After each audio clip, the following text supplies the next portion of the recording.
Terkait kasus Subang, saya memang mendapat kuasa dari suami sama istrinya, istri mudanya. Jadi kalau suaminya saya pegang langsung, Pak Yosep. Kalau istrinya Ibu Mimin itu dipegang oleh Robert, masih tim kita juga.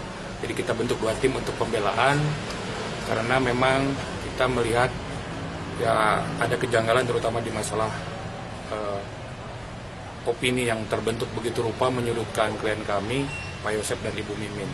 Jadi kemarin waktu hari Senin kita mendampingi para saksi sampai kurang lebih diperiksa kurang lebih 10 jam lah di Subang. Itu yang kita lakukan hari Senin kemarin. Indikasinya opini jadi tersangka loh, bagaimana si sang suami? Ya sejauh ini memang kedua saksi baik Pak Yosep maupun Ibu Mimin, mereka punya alibi yang sangat kuat. Pada saat kejadian mereka sedang bersama-sama, dan jarak mereka dari lokasi kejadian itu kurang lebih perjalanan 20 menit lah, dari Serang Panjang ke Kalijati itu kurang lebih 20 menit. Jadi alibi mereka kuat gitu. Tidak ada saksi yang melihat klien kami ada di TKP pada saat mungkin kejadian.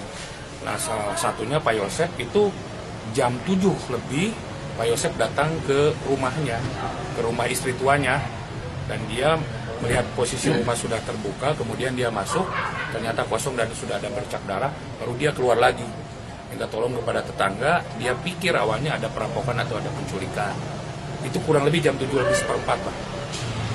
Jadi kalau melihat, saya pikir alibinya tidak terkait dengan permasalahan ini, baik Pak Yosep maupun Ibu Mimin.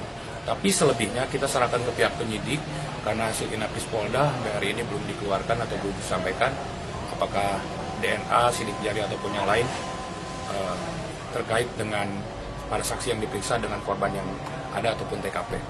Kalau hubungan saksi sama korban gimana? Baik atau? Kalau saksi Yosep dengan korban istri dan anaknya jelas baiklah. Jadi menurut keterangan saksi, pada saat dia akan pergi hari Selasa malam, itu dia pergi minta uang, karena memang yang mengurus keuangan adalah anak sama istrinya. Dia minta uang untuk beli bensin, karena dia memakai motor dari Ciseti atau Jalan Cagak ke daerah Serang Panjang. Dia diberikan uang sama korban anaknya itu 20.000, gitu kan.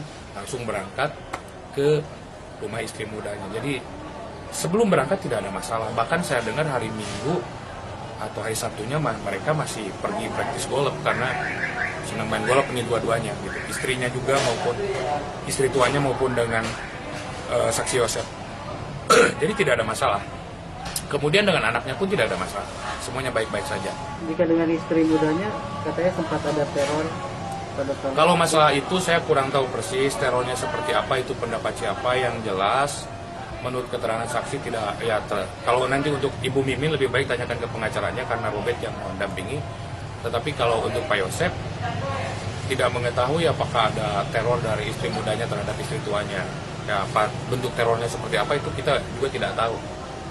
Tapi yang jelas waktu pendampingan Ibu Mimin baiknya nanti nanyanya ke, karena saya nggak mendampingi pemeriksaan kemarin Ibu Mimin, jadi saya tidak tahu.